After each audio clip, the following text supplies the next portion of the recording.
এই অতিমারিতে সকলেই সুস্থ আছো, নিরাপদে আছো এবং স্বাস্থ্যবিধি মেনে চলছো এবং সেই সাথে তোমাদের প্রতিদিনের যা কাজ পড়াশোনা চালিয়ে যাচ্ছ। রাজশাহী কলেজ কর্তৃক আয়োজিত একাদশ শ্রেণীর অনলাইন ক্লাসে তোমাদের সবাইকে স্বাগতম এবং অভিনন্দন। আজকে আমি তোমাদের সঙ্গে রয়েছি ডক্টর ফাহমিদা আক্তার কস্তুরী, সহকারী অধ্যাপক, প্রাণীবিদ্যা বিভাগ, রাজশাহী কলেজ, রাজশাহী। আমার ইমেইল এবং মোবাইল নাম্বার দেওয়া রয়েছে, তোমরা প্রয়োজনে আমার সঙ্গে যোগাযোগ করতে পারো। আজকের পাঠটি হচ্ছে একাদশ শ্রেণীর জীববিদ্যার দ্বিতীয় পত্র অর্থাৎ প্রাণীবিদ্যা ক্লাস। বিষয় শিরোনাম রক্ত ও সঞ্চালন, বিষয় কোড 179। আজকের পাঠ চতুর্থ অধ্যায় মানব শারীরতত্ত্ব, হিউম্যান ফিজিওলজি, রক্ত ও সঞ্চালন। এটা আমাদের দ্বিতীয় ক্লাস। তোমাদের একটু বলে রাখি যে এই অধ্যায়টি তোমাদের জন্য কিন্তু খুবই গুরুত্বপূর্ণ, কারণ তোমরা যারা ভালো রেজাল্ট করতে চাও এবং সেই সাথে যারা মেডিকেলে ভর্তি হতে চাও তাদের জন্য কিন্তু এই চতুর্থ অধ্যায় খুবই গুরুত্বপূর্ণ। আমি আশা রাখি তোমরা মনোযোগ সহকারে এই পাঠগুলো শুনবে এবং অনুশীলন করবে। তো শিক্ষার্থী বন্ধুরা, তোমরা ঝটপট খাতা, কলম এবং তোমাদের টেক্সট বুক বই নিয়ে বসো।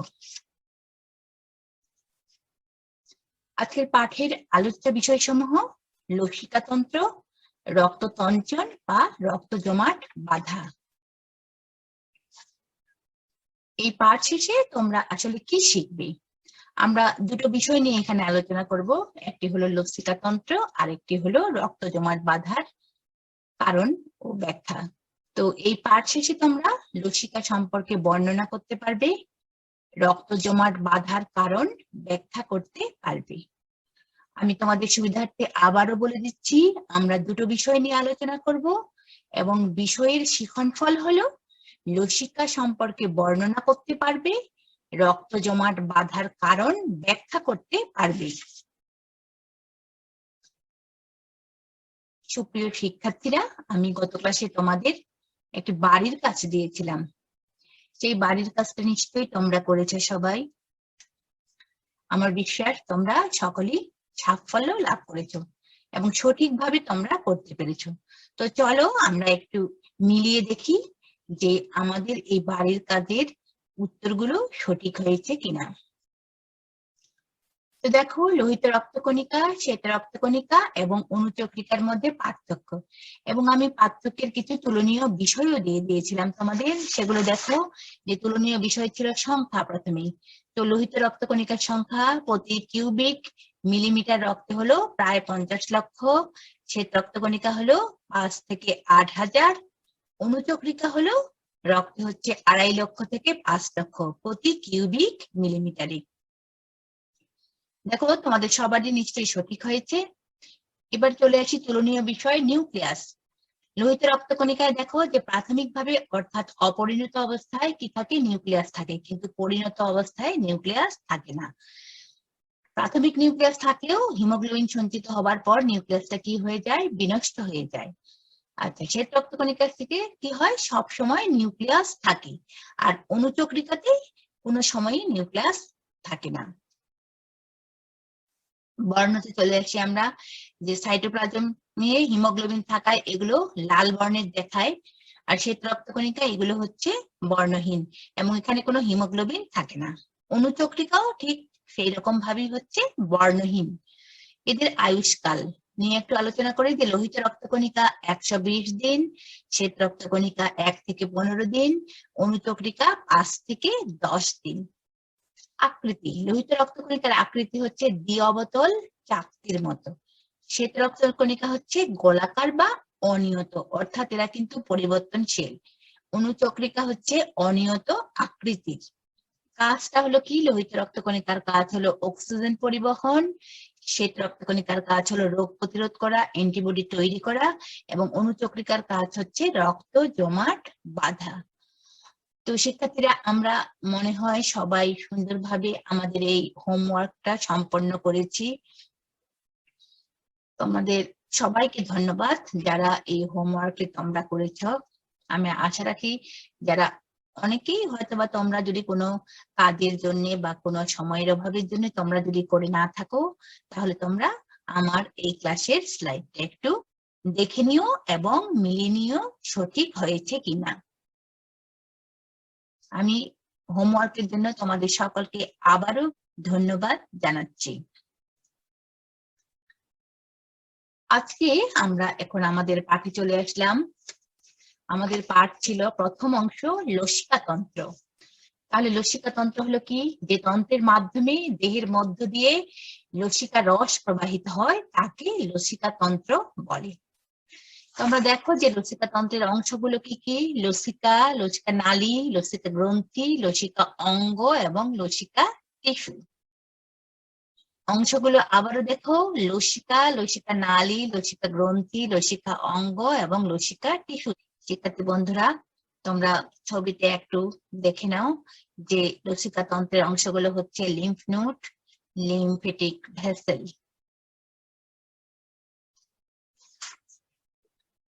সুপ্রিয় শিক্ষার্থীবৃন্দ, আমরা স্লাইডে দুজন ডেনিশ বিজ্ঞানীকে দেখতে পাচ্ছি। তারা হচ্ছেন উলাস রুডবেক এবং থমাস বার্থলিন। তারা দুজনেই কি করেন? 1760 সালে সর্বপ্রথম লিম্ফেটিক সিস্টেম বা লসিকা তন্ত্র সম্পর্কে, মানব দেহে যে লিম্ফেটিক সিস্টেম রয়েছে সেটা সম্পর্কে ধারণা প্রদান করেন। লসিকা, লিম্ফ, ল্যাটিন ওয়ার্ড লিম্ফা থেকে এই লসিকা শব্দটি বা লিম্ফ শব্দটি এসেছে। দেখো, যার অর্থ দাঁড়ায় ওয়াটার গডেস অর্থাৎ জল দেবী। লসিকা হলো এক ধরনের পরিবর্তিত কলারস। দেহের কোষ কলা রক্তপূর্ণ কৈশিক জালিকায় বেষ্টিত থাকে। তোমরা এখানে ছবিতে দেখতে পাচ্ছ যে এই কৈশিক রক্ত জালিকা এবং কলারস এখানে কি থাকে? রক্তপূর্ণ কৈশিক জালিকায় বেষ্টিত থাকে। রক্তে কিছু উপাদান এই কৈশিক জালিকার প্রাচীর ভেদ করে কোষসমূহের চারপাশে অবস্থান করে। তোমরা দেখতে পাচ্ছ কলারসটা কি করছে? কলারস কৈশিক জালিকার প্রাচীর ভেদ করে কোষসমূহের চারপাশে এসে অবস্থান করছে এবং এই উপাদানগুলো সম্মিলিতভাবে কি করে? লসিকা গঠন করে। এই পরিবর্তিত কলারস বা লসিকা কোষে কি করে? কোষকে সিক্ত রাখে, পুষ্টি সরবরাহ করে এবং দেহের প্রতিরক্ষা কাজে অংশ নেয়। তাহলে কি হলো? যে লসিকা হলো এক ধরনের পরিবর্তিত কলারস যা কৈশিক জালিকার প্রাচীর ভেদ করে বের হয়ে আন্তঃকোষীয় স্থানে অবস্থান করে এবং দেহকোষকে স্ফীত করে। তোমরা এখানে পাশে দেখো স্লাইডের ছবিটাতে তোমরা দেখতে পাচ্ছ যে কলারস কিভাবে অবস্থান করছে। লসিকা রস ঈষৎ ক্ষারধর্মী, স্বচ্ছ হলুদ বর্ণের তরল পদার্থ যা পাতলা প্রাচীর বিশিষ্ট লসিকা জালিকা, লসিকা নালী এবং লসিকা গণ্ডের সমন্বয়ে গঠিত। লসিকায় কি রয়েছে? এরা একমুখী রক্ত প্রবাহিত হয়, কারণ এদের কি রয়েছে? কপাটিকা রয়েছে। মানব দেহে লসিকার পরিমাণ 10 থেকে 12 লিটার এবং লসিকার পিএইচ হলো 7.4 থেকে 9 এবং এর আপেক্ষিক গুরুত্ব হলো 1.01 থেকে 1.016। ক্ষুধার্ত অবস্থায় লসিকার রং হলো কি ধরনের? হলুদ।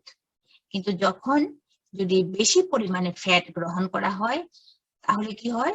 লসিকার রং হলুদ হলেও এই ফ্যাট দ্রব্য যোগ হওয়ার জন্য এর রংটা কেমন হয়ে যায়? দুধের মতো সাদা হয় এবং এ ধরনের লসিকাকে তখন আমরা কি বলি? কাইল বলি। তোমাদের ছোট প্রশ্নের জন্য এটি একটা গুরুত্বপূর্ণ প্রশ্ন যে কাইল আসলে কি? লসিকার উপাদান। লসিকাতে দেখো প্রধান উপাদান হলো দুটি, কোষীয় উপাদান এবং হচ্ছে অকোষীয় উপাদান। কোষীয় উপাদানে কি রয়েছে? তোমরা দেখো যে কোষীয় উপাদানে কি রয়েছে?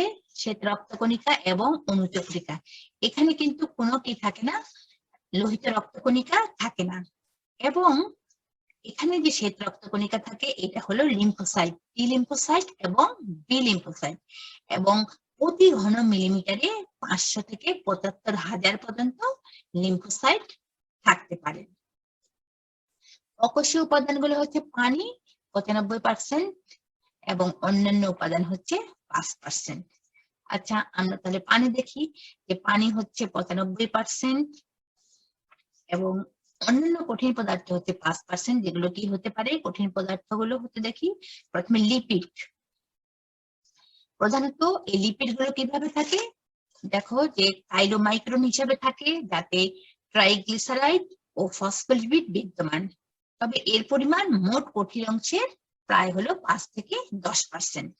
এরপর চলে আসে প্রোটিন বা আমিষ, যেটা হলো প্রধানত এলবুমিন, গ্লোবিউলিন, টনচন ফ্যাক্টর, টিস্যু প্রোটিন, এনজাইম ও অ্যান্টিবডি থাকে।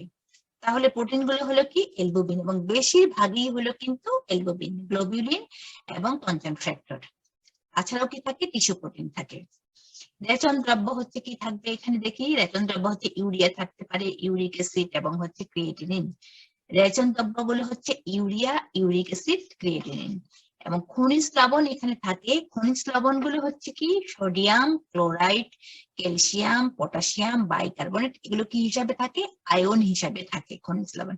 এবং অন্যান্য বস্তু হিসাবে কি থাকতে পারে, যেমন গ্লুকোজ থাকে, জীবাণু থাকে, ক্যান্সারের কোষ থাকে। গ্লুকোজ কিভাবে থাকতে পারে দেখো, যে 100 মিলিলিটার দ্রবণে প্রায় 120 থেকে 132 মিলিগ্রাম কি থাকে, গ্লুকোজ থাকতে পারে। এবং এছাড়া কি থাকে, অধিক পরিমাণে কার্বন ডাই অক্সাইড গ্যাস দ্রবীভূত অবস্থায় থাকে।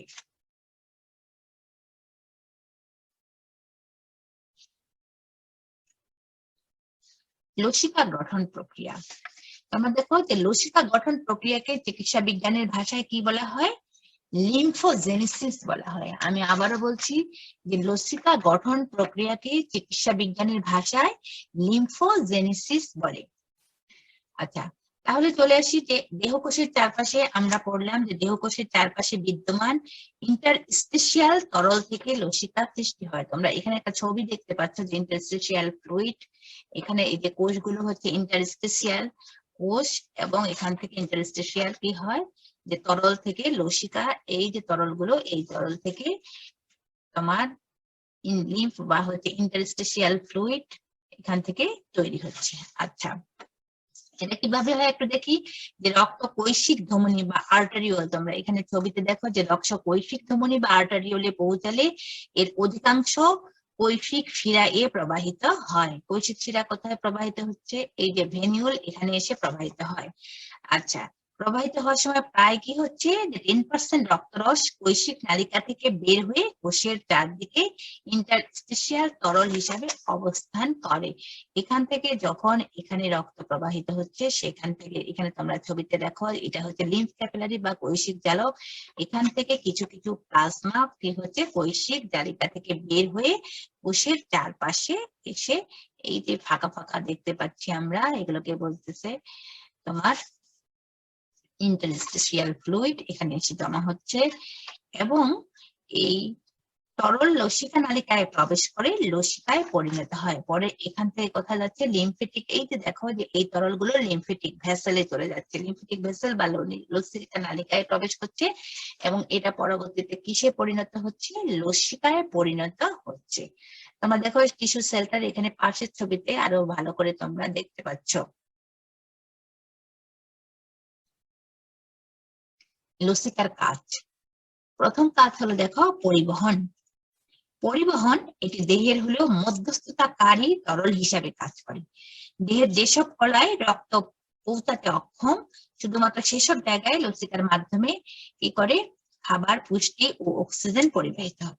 এটি রক্ত থেকে কি করে, অক্সিজেন, খাদ্যসার, হরমোন ইত্যাদি কোষে পরিবহন করে, এবং কোষ থেকে কার্বন ডাই অক্সাইড ও বিপাকীয় বর্জ্য আবার রক্তে নিয়ে আসে।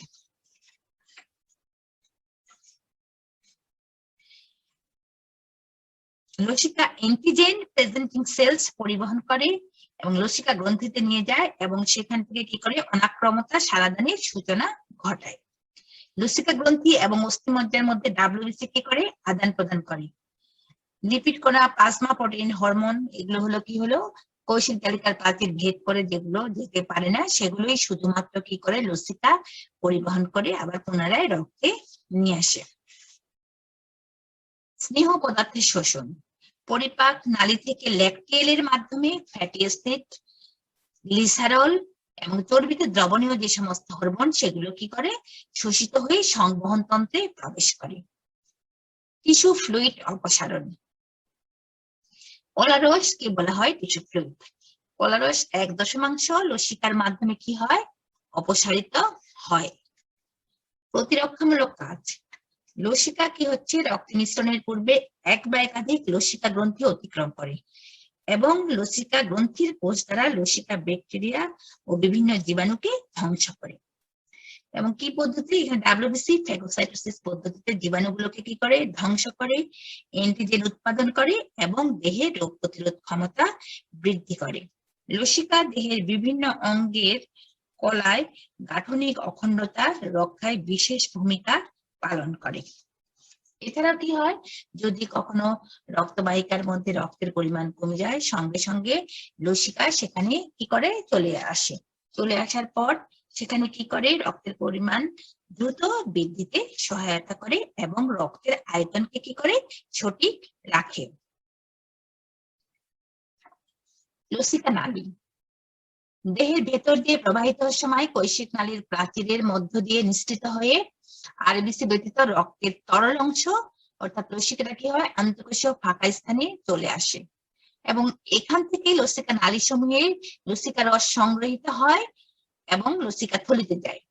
এইসব লসিকা নালীর মধ্যে কোনো কোনোটা আবার কি করতে পারে সংকোচন করতে পারে এবং প্রসারণ করতে পারে। এই বিশেষ ধরনের নালীগুলোকে আমরা কি বলতেছি লসিকা হৃৎপিণ্ড বলি। লসিকা হৃৎপিণ্ড গুলো কি করে পাম্প পদ্ধতিতে লসিকা রস শিরার মধ্যে ফেরত পাঠিয়ে দেয়। লসিকা নালীগুলো দুই প্রকার, অন্তর্মুখী এবং হচ্ছে বহির্মুখী। অন্তর্মুখী কোনগুলো, এসব নালীর মাধ্যমে লসিকা গ্রন্থির দিকে প্রবাহিত হয় যেগুলো। আর বহির্মুখী কোনগুলো, যে নালীর মাধ্যমে লসিকা গ্রন্থি থেকে লসিকা রস যখন দেহের অন্যত্র পরিবাহিত হয়। লসিকা নালীগুলোকে আবার দুটো অংশে ভাগ করি আমরা, ডান লসিকা নালী এবং থোরাসিক লসিকা নালী। তোমরা দেখো যে ডান লসিকা নালী, তোমরা দেখো ডান লসিকা নালী ছবিতে দেখতে পাচ্ছি এবং হচ্ছে thoracic duct, right lymphatic duct এবং হচ্ছে থোরাসিক ডাক্ট। ডান লসিকা নালী, এ নালী কি করে তোমরা ছবিতে দেখো যে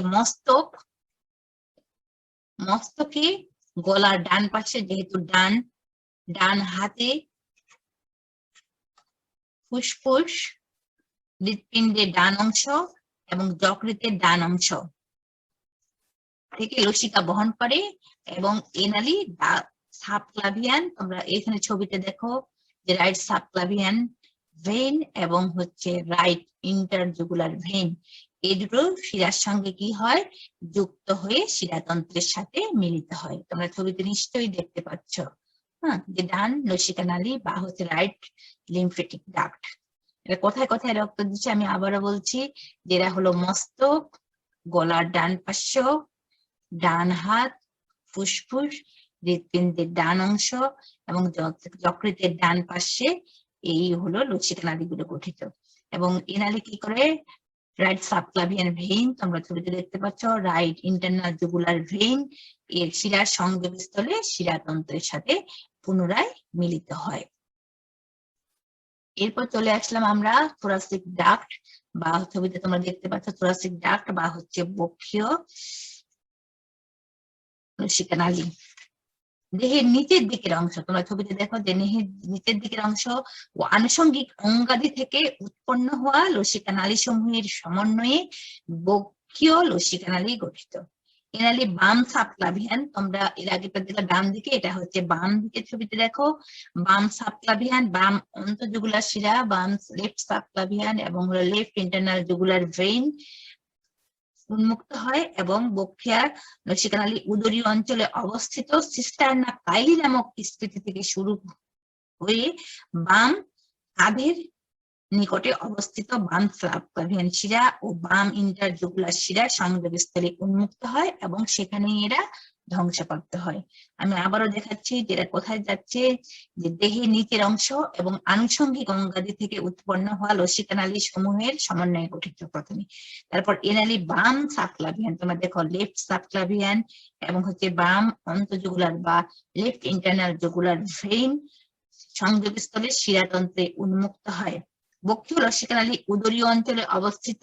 এই যে উদর অঞ্চলে তোমরা দেখো যে সিস্টারনা কাইলি, আমি যে বললাম উদর অঞ্চলে লসিকা নালী অবস্থিত। সিস্টারনা কাইলি নামক স্ফীতি থেকে শুরু করে বাম কাঁধের নিকটে অবস্থিত, বাম সাবক্লাভিয়ান শিরা ও বাম ইন্টারনাল জুগুলার শিরা সংযোগস্থলে উন্মুক্ত হয় এবং সেখানেই সমাপ্ত হয়। তোমরা ছবিতে এখানে দেখতে পাচ্ছ।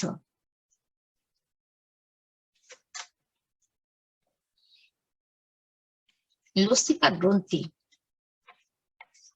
লসিকা নালীতে কিছুটা পরপর এক ধরনের গোলাকার বা বৃত্তাকার স্ফীতি থাকে, এদেরকে কি বলে? লসিকা গ্রন্থি।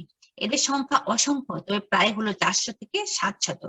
এই গ্রন্থিগুলো কি করে? যান্ত্রিক ছাঁকনি হিসাবে কাজ করে, ক্ষতিকর কোষ ও জীবাণুর হাত থেকে কি করে? দেহকে রক্ষা করে।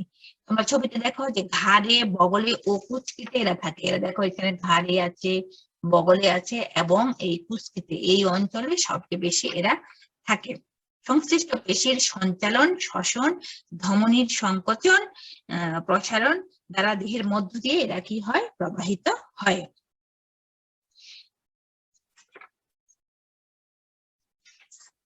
তো আমরা লসিকা গ্রন্থির নামগুলো একটু দেখে নিই। সার্ভাইকাল লসিকা গ্রন্থি কোথায় থাকবে? এই ঘাড়ে, দেখো তোমরা ছবিতে সার্ভাইকাল। সুপ্রাক্যাভিকুলার, অক্সিলারি, মেডিস্টিনাল, সুপ্রাটক্লিয়ার, মেসেন্টেরিক, ইঙ্গুইলার, ফিমোরাল এবং হচ্ছে পপলিটিয়াল। তোমরা লসিকা গ্রন্থিগুলো নিশ্চয়ই ছবিতে ভালো করে আমরা দেখলাম। সার্ভাইকাল, আমি আবারও দেখাচ্ছি সার্ভাইকালের অবস্থান কোথায়, সুপ্রাক্যাভিকুলার অবস্থান কোথায়, অক্সিলারির অবস্থান কোথায়, মেডিস্টিনালের অবস্থান কোথায়, সুপ্রাট্রক্লিয়ারের অবস্থান কোথায়, মেসেন্টেরিকের অবস্থান কোথায়, ইনগুইনালের অবস্থান কোথায়, ফিমোরালের অবস্থান কোথায় এবং পপলিটিয়ালের অবস্থান কোথায়। লিম্ফেটিক অর্গান, আমরা এখানে 4টি লিম্ফেটিক অর্গানের ছবি দেখতে পাচ্ছি। স্প্লিন বা প্লিহা, থাইমাস গ্ল্যান্ড, টনসিল এবং হচ্ছে এডিনয়েড। আমরা আবারও ছবিতে দেখো স্প্লিন, থাইমাস গ্ল্যান্ড এবং অবস্থানগুলো বুঝতে পারছি নিশ্চয়ই, টনসিল এবং হচ্ছে এডিনয়েড। আমি একটু বলে রাখি যে তোমরা জানো যে প্লিহা, টনসিল, তোমরা জানো প্লিহা, টনসিল, এডিনয়েড ইত্যাদি হচ্ছে লসিকা বা লিম্ফয়েড অর্গান। এরা যান্ত্রিক ছাঁকনি হিসাবে কাজ করে, আমি আগেও বলেছি, এবং এরা কি করে? লিম্ফোসাইট নামক শ্বেত রক্তকণিকা সৃষ্টি করে। তোমরা নিশ্চয়ই গোত্রকের নাম শুনেছো, তাই না? বা যেটাকে আমরা বলি ফাইলেরিয়া বা এরিথ্রেন্থিয়াসিস, গোত্রক। এক্ষেত্রে কি হয়? তোমরা দেখো যে মানুষের ফাইলেরিয়া কৃমি, যাকে বলে উচেরেরিয়া ব্যানক্রাফটি, যারা আক্রান্ত হলে কি হয়? লসিকা নালী ও লসিকা গ্রন্থিগুলোতে লসিকা প্রদাহ বাধাগ্রস্ত হয় এবং এর ফলে কি হয়? এর ফলে অঙ্গের লসিকা নালী এবং গ্রন্থিগুলো অস্বাভাবিক রকম ফুলে যায় এবং এই রোগটাকে কি বলা হয়? গোত্রক বা ফাইলেরিয়া বা এলিফ্যান্থিয়াসিস বলা হয়। তো আমরা এখানে যে লিম্ফয়েড অর্গান গুলো দেখলাম, তার মধ্যে একটু আমরা আলোচনা করি যে প্লিহা এবং টনসিল সম্পর্কে আমরা একটু আলোচনা করব। তোমরা ছবিতে দেখতে পাচ্ছ স্প্লিন বা প্লিহা। তোমরা ছবিতে দেখো যে স্প্লিন বা প্লিহা, স্প্লিন দেখতে পাচ্ছ। আচ্ছা, এটা সম্পর্কে একটু আলোচনা করি।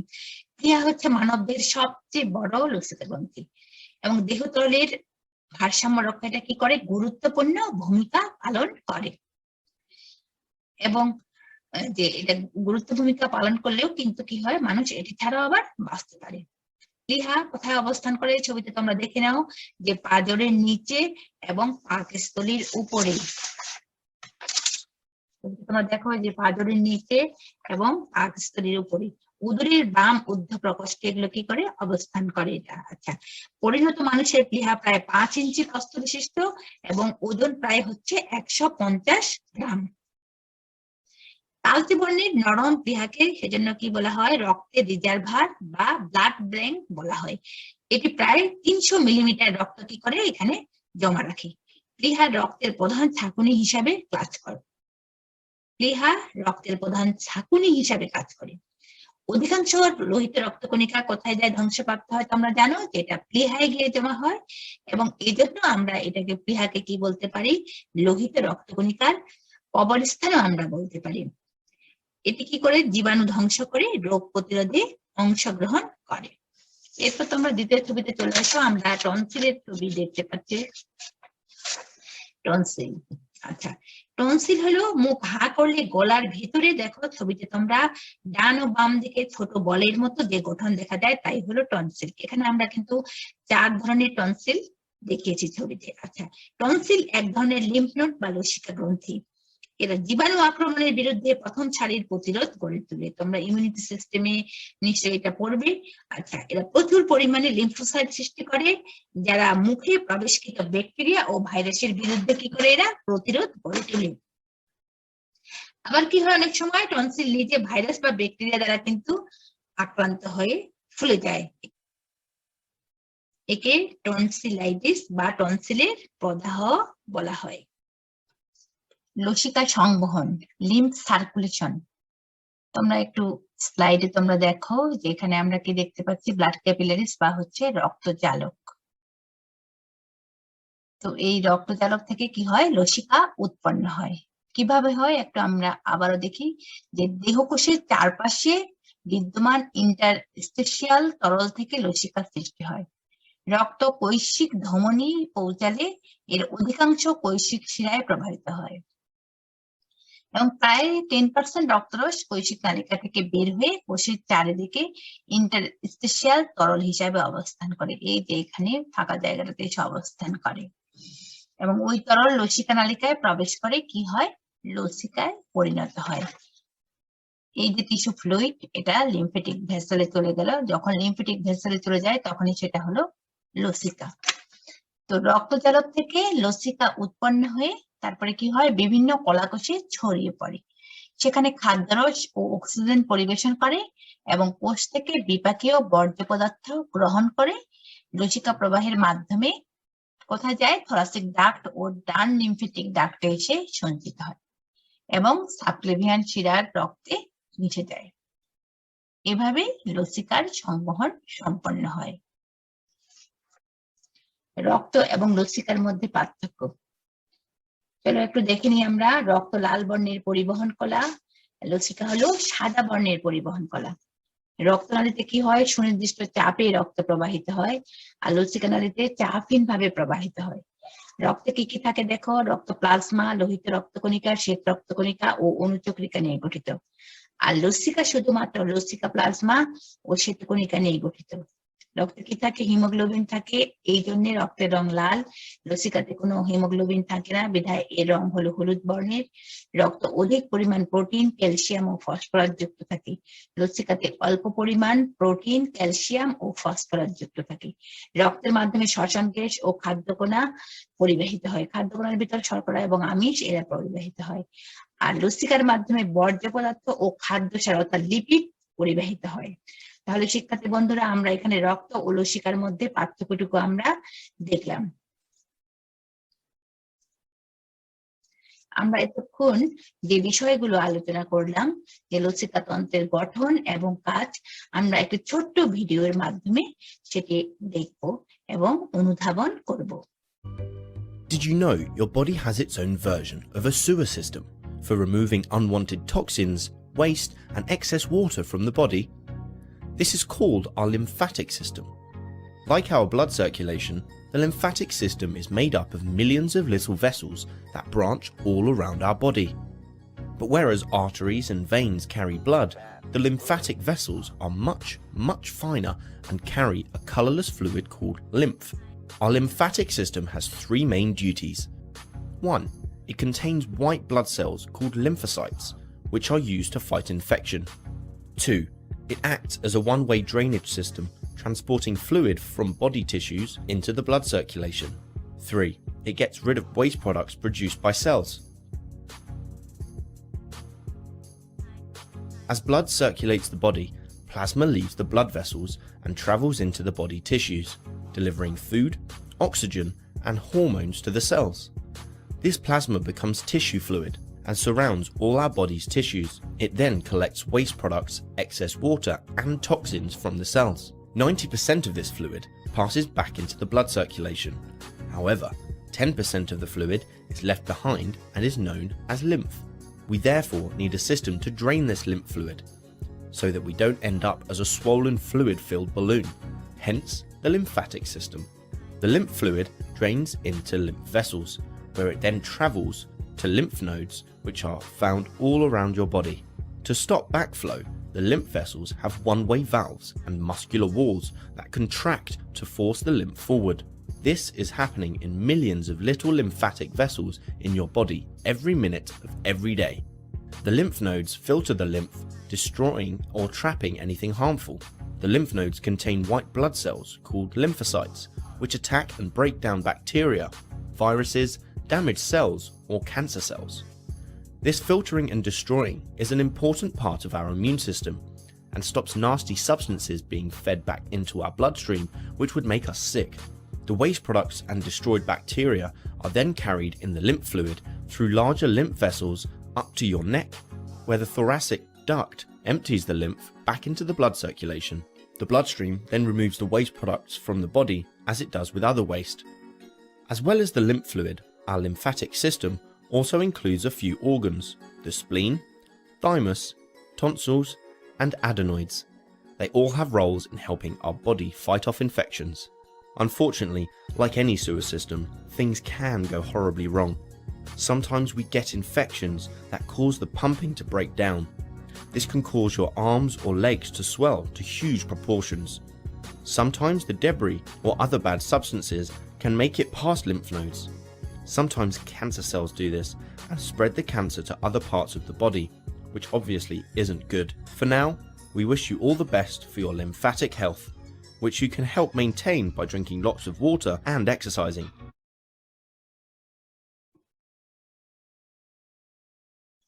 শিক্ষার্থী বন্ধুরা, আমরা ভিডিওটি নিশ্চয়ই বুঝতে পেরেছি।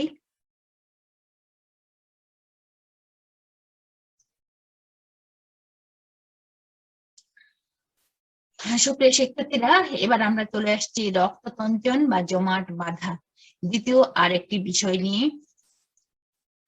তো চলে যাই আমরা পাঠে, যে রক্ততঞ্চন বা জমাট বাঁধা আসলে কি জিনিস। রক্ততঞ্চন বা জমাট বাঁধা কাকে বলে?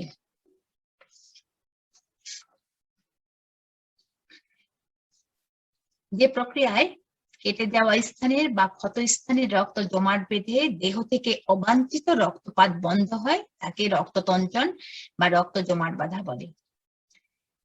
এখন হলো যে দেহের কোনো স্থান যদি কেটে গেলে বা আঘাতের ফলে ক্ষত সৃষ্টি হয়, সেই স্থান থেকে কি হয়? রক্তপাত ঘটে। এরকম রক্তপাত ঘটার 3 থেকে 4 মিনিটের মধ্যে কি হয়? রক্ত জমাট বেঁধে যায়।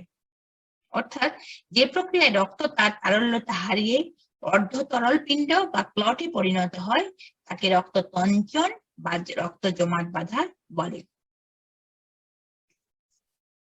রক্তের প্লাজমায় বিদ্যমান ফাইব্রিনোজেন নামক দ্রবণীয় প্রোটিন অদ্রবণীয় ফাইব্রিন জালকে পরিণত হয়ে রক্ততঞ্চন ঘটায়। রক্ততঞ্চন কিন্তু একটা হলো জটিল প্রক্রিয়া। এতে হলো 13টি রক্ততঞ্চন ফ্যাক্টর বা উপাদান অংশগ্রহণ করে। এছাড়া রক্ততঞ্চন প্রক্রিয়াকে প্রভাবিত করার জন্য প্রায় 50 ধরনের ফ্যাক্টর থাকে, এবং এই ফ্যাক্টর গুলো হলো 2 ধরনের। তোমরা দেখো যে প্রোকোয়াগুলেন্ট ফ্যাক্টর আর হচ্ছে অ্যান্টিকোয়াগুলেন্ট ফ্যাক্টর। প্রোকোয়াগুলেন্ট ফ্যাক্টর কি? রক্ততঞ্চনকে উদ্দীপিত করে, আর অ্যান্টিকোয়াগুলেন্ট ফ্যাক্টর কি? রক্ততঞ্চনকে প্রতিরোধ করে। দুটো ফ্যাক্টর এখানে, একগুলো কি করে? রক্তকে উদ্দীপিত করে, অর্থাৎ রক্ত জমাট বাঁধাকে উদ্দীপিত করে, আরেকটা রক্ততঞ্চনকে প্রতিরোধ করে। আচ্ছা, রক্ততঞ্চন নির্ভর করে দেহে প্রোকোয়াগুলেন্ট ও অ্যান্টিকোয়াগুলেন্ট উপাদান সমূহের ভারসাম্যের উপর। স্বাভাবিক অবস্থায় তোমরা জানো যে অ্যান্টিকোয়াগুলেন্ট গুলো প্রোকোয়াগুলেন্টের উপর প্রকট, এর ফলে কিন্তু কি হয়, রক্তনালীর ভিতরে কখনোই রক্ত জমাট বাঁধে না। কিন্তু রক্তনালীর কোন স্থান ফেটে গেলে বা ক্ষত সৃষ্টি হলে সেই স্থানে প্রোকোয়াগুলেন্ট ফ্যাক্টর গুলো অধিক সক্রিয় হয়ে ওঠে এবং অ্যান্টিকোয়াগুলেন্টের ক্ষমতাকে কি করে, অতিক্রম করে এবং সেখানে রক্ততঞ্চন প্রক্রিয়া শুরু হয়। রক্ততঞ্চনের পর এর যে জমাট পদার্থগুলো অপসারণ করলে যে জলীয় পদার্থ থাকে সেটাকে আমরা আবার কি বলি, সিরাম বলি। আমরা গত ক্লাসে সিরাম সম্পর্কে আলোচনা করেছি। সিরামের গঠন প্লাজমার মতোই, তবে এতে কি নেই, ফাইব্রিনোজেন ও রক্ততঞ্চন ফ্যাক্টর 2, 5 ও 8 থাকে না এবং এতে সেরাটোনিন ঘনত্ব বেশি থাকে। তোমরা ছবিতে দেখে নাও যে কিভাবে, আমরা ছবিটা একটু দেখি যে কিভাবে রক্ততঞ্চন প্রক্রিয়া সম্পন্ন হচ্ছে এবং পরে এই বিষয়গুলো আমরা কি করব, আলোচনা করব। তার আগে একটু চলে আসি যে রক্তনালীর ভিতরে রক্ত জমাট বাঁধে না কেন। তোমরা জানো যে রক্তনালীতে কি থাকে, রক্তে বেসোফিল কণা থাকে এবং এই বেসোফিল কণা কি করে, হেপারিন নামক উপাদান উৎপন্ন করে। এটা রক্ত জমাট বাঁধতে প্রতিহত করে, অর্থাৎ রক্ত জমাট বাঁধতে দেয় না। রক্ত দ্রুত গতিতে রক্তবাহিকার ভিতরে কিন্তু কি হয়, প্রবাহিত হয়।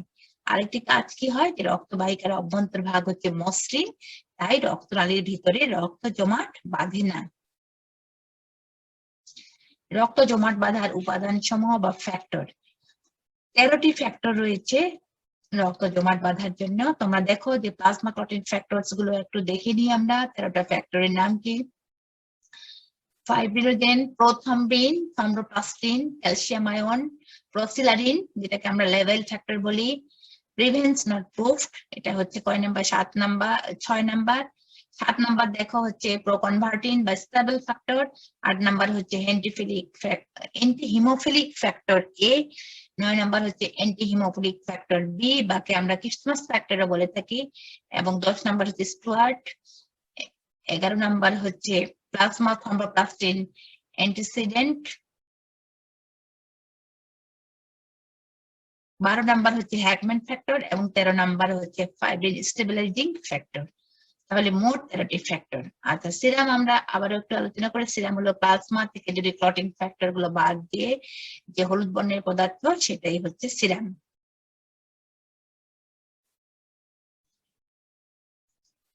রক্ততঞ্চনের পর্যায়ক্রমিক ধাপসমূহ।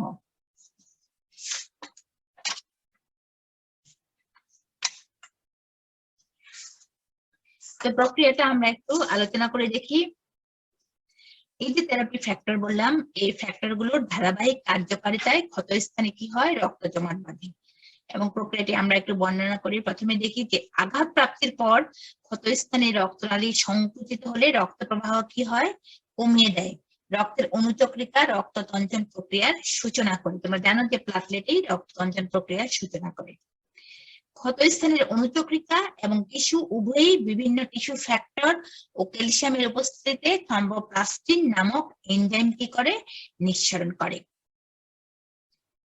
থ্রম্বোপ্লাস্টিন, ক্যালসিয়াম আয়ন এবং ফ্যাক্টর 7, 8, 9, 10 এর উপস্থিতিতে প্লাজমায় বিদ্যমান নিষ্ক্রিয় প্রোথ্রম্বিনকে সক্রিয় থ্রম্বিনে পরিণত করে এবং এরা ক্ষতস্থানে অস্থায়ীভাবে রক্ত জমাট করে। তোমরা দেখো যে থ্রম্বিন তৈরি করলো, এরপর এই থ্রম্বিন কি করে, প্লাজমায় দ্রবীভূত থাকা প্রোটিন ফাইব্রিনোজেনকে সাথে বিক্রিয়া করে সেগুলোকে অদ্রবণীয় আঁশের মতো ফাইব্রিন মনোমার তৈরি করে বা হিমোস্ট্যাটিক প্লাগে পরিণত হয়। তোমরা এখানে দেখো 3 নম্বর অংশটা, আমরা হচ্ছে যে এই থ্রম্বিন প্লাজমায় দ্রবীভূত থাকা ফাইব্রিনোজেনের সাথে বিক্রিয়া করে এবং অদ্রবণীয় আঁশের মতো ফাইব্রিন মনোমার তৈরি করে, যেটাকে আমরা কি বলতেছি, হিমোস্ট্যাটিক প্লাগ। আচ্ছা, এরপর চলে আসি যে ফাইব্রিন মনোমার গুলো পরস্পর সংযুক্ত হয়ে ফাইব্রিন পলিমার গঠন করে এবং পরিশেষে ফাইব্রিন বা ফাইব্রিলস জালকের সৃষ্টি করে, সূক্ষ্ম তন্তুর মতো জালকের সৃষ্টি করে। ফ্যাক্টর 8 এই ফাইব্রিন জালক সৃষ্টিতে ভূমিকা রাখে। ফাইব্রিন বা ফাইব্রিল জালকে রক্তকণিকা আটকে যায় এবং রক্তপাত বন্ধ হয়ে যায়। ফাইব্রিন জালকে রক্ত কণিকা সমূহ আবদ্ধ হয় এবং শেষে দেখো রক্ত জমাট বেঁধে যায়। উপরোক্ত ধারাবাহিক প্রক্রিয়ায় রক্ততঞ্চন প্রক্রিয়া সম্পন্ন হয় এবং মানুষের রক্ততঞ্চনের স্বাভাবিক সময় হলো 3 থেকে 5 মিনিট, অর্থাৎ স্বাভাবিক ক্ষরণকাল হলো রক্তক্ষরণের সময়কাল হলো 3 থেকে 5 মিনিট। শিক্ষার্থী বন্ধুরা, তোমরা ছবিতে আরো ভালো করে নিশ্চয়ই দেখতে পাচ্ছ যে কিভাবে কি হচ্ছে। দেখো, কনস্ট্রাকশন অফ ভেসেল ওয়াল, প্রথমে ক্ষতিগ্রস্ত হওয়া, তারপরে প্লাটেট ভেসেল ইনজুরি হয়ে গেল, thromboplastin and platelet factor calcium ion দিয়ে প্রথম ব্রেন অ্যাক্টিভেট হয়ে গেল, তারপর প্রথম ব্রেন ক্যালসিয়াম দিয়ে হলো থ্রম্বিন তৈরি করলো এবং থ্রম্বিন ফাইব্রিনের সঙ্গে হলো ফাইব্রিন তৈরি করলো, তারপরে হলো ব্লাড সেল ক্লট হলো। তোমরা ছবিতে দেখতে পাচ্ছ এবং ফাইব্রিন চালকে আটকে পড়া লোহিত কণিকা দেখতে কেমন সেটাও আমরা একটু দেখলাম। তো শিক্ষার্থী বন্ধুরা, আমরা এতক্ষণ রক্ত জমাট বাঁধা নিয়ে আলোচনা করলাম। তো কিভাবে রক্ত জমাট বাঁধছে সেটা আমরা একটু ছোট্ট একটা ভিডিওর মাধ্যমে চলো দেখে আসি। Hemostasis is the process that controls bleeding at the site of injury. Blood loss is stopped by formation of blood clots that seal the breaks in blood vessels. Hemostatic mechanisms involve small cell fragments known as platelets and a dozen of soluble clotting factors. These elements are always present in the blood in their inactive form, ready to activate, typically within seconds of an injury. When blood vessels are damaged, blood is exposed to components of the surrounding tissue. Some of these components bind to and activate platelets. Activated platelets are involved in all stages of hemostasis. First, they secrete chemicals that induce blood vessels to constrict, thereby reducing blood loss. This is known as vascular spasm, the most immediate response to tissue injury. Vascular spasm is also triggered by local pain receptors and by substances released by endothelial cells. Second, activated platelets become adhesive to each other and to the endothelium. They clump together, forming a platelet plug. They also secrete substances that attract other nearby platelets, activating them in a positive feedback loop, speeding up the formation and propagation of the plug.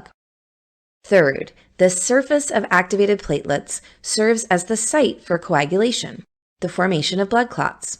A clot is essentially a platelet plug reinforced with strands of a protein called fibrin, the final product of the coagulation cascade. Coagulation is a complex chain reaction where one clotting factor activates the next in the multi-step pathway. There are two activation pathways for coagulation. The extrinsic pathway starts with the exposure of blood clotting factors to the tissue factor, TF, in the extravascular tissue. This pathway is induced by injuries to blood vessels. The intrinsic pathway, which involves only factors within blood vessels, is thought to serve as a positive feedback loop, amplifying coagulation.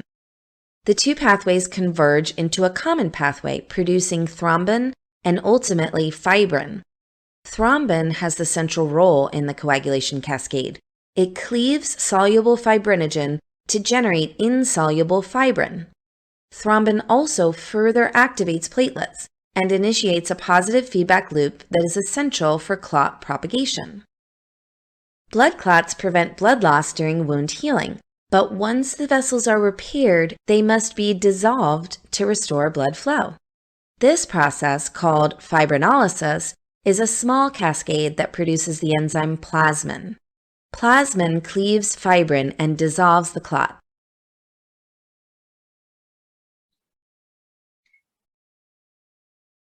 ভিডিওটি তোমরা নিশ্চয়ই দেখলে এবং ধাপগুলো পর্যায়ক্রমে কি করে আসছে সেটা তোমরা বুঝতে পেরেছো নিশ্চয়ই।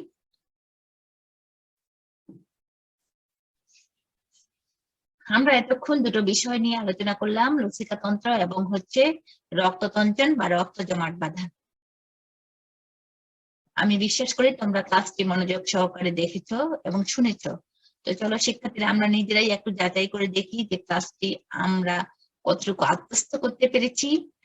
লসিকা কি, কাইল কি, ল্যাকটিয়েল কি, তিনটি লসিকা গ্রন্থির নাম বলো, সবচেয়ে বড় লসিকা গ্রন্থির নাম কি, রক্ত জমাট বাঁধার ফ্যাক্টর কয়টি, হিমোস্ট্যাটিক প্লাগ কি। তোমরা যদি এই প্রশ্নের উত্তরগুলো সঠিকভাবে দিতে পারো তাহলে মনে করি আমার আজকের এই ক্লাস সার্থক হয়েছে, তোমাদেরকে কিছু দিতে পেরেছি।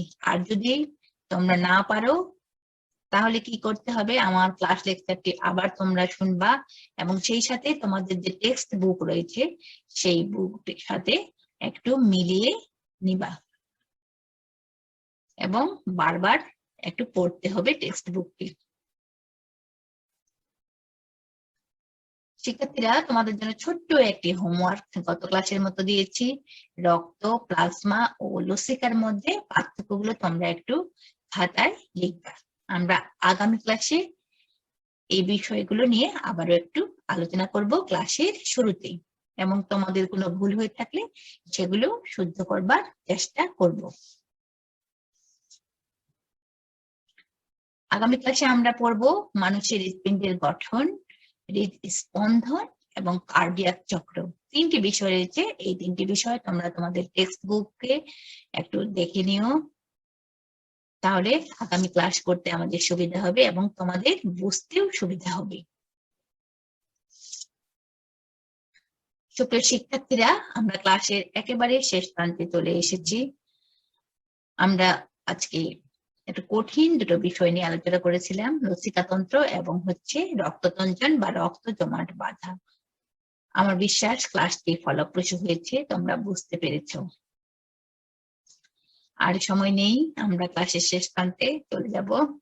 তো তোমাদের সবার সুস্থ শরীর কামনা করছি, সেই সাথে তোমাদের সুস্থ মানসিক স্বাস্থ্য কামনা করছি, কারণ এই সময় তোমরা সবাই খুব টেনশনে আছো যে পরীক্ষা হবে না কি হবে। এই বিষয়গুলো বাদ দিয়ে তোমরা কি করবা, তোমরা তোমাদের পড়াশোনা হলো শেখার জন্য, পরীক্ষায় পাশ করার জন্য নয়। তাই তোমরা পড়াশোনা চালিয়ে যাবে এবং সেই সাথে তোমাদের নিজের শরীর স্বাস্থ্যকে ভালো রাখার চেষ্টা করবে। আরেকটু বলে রাখি শিক্ষার্থী বন্ধুরা, এখন কিন্তু বর্ষা মৌসুম। তোমরা প্রত্যেকে তোমার নিজেকে সুস্থ রাখবার জন্য, অর্থাৎ মানসিক স্বাস্থ্যকে সুন্দর করে রাখবার জন্য তোমরা কি করবা, তোমরা প্রত্যেকেই বাসার ছাদে অথবা তোমাদের বেলকনিতে অথবা বারান্দায় তোমরা কি করতে পারো, প্রত্যেকেই কিছু না কিছু ফুলের গাছ তোমরা লাগাতে পারো। এতে তোমরা কি হবে, তোমরা মানসিক শান্তি পাবে এবং তোমাদের ভালো লাগবে, সময়ও কাটবে। তো তোমাদের সবাইকে অনেক অনেক ধন্যবাদ জানিয়ে আগামী ক্লাস দেখার প্রত্যাশায় আমি আজকে বিদায় নিচ্ছি। খোদা হাফেজ। আসসালামু আলাইকুম।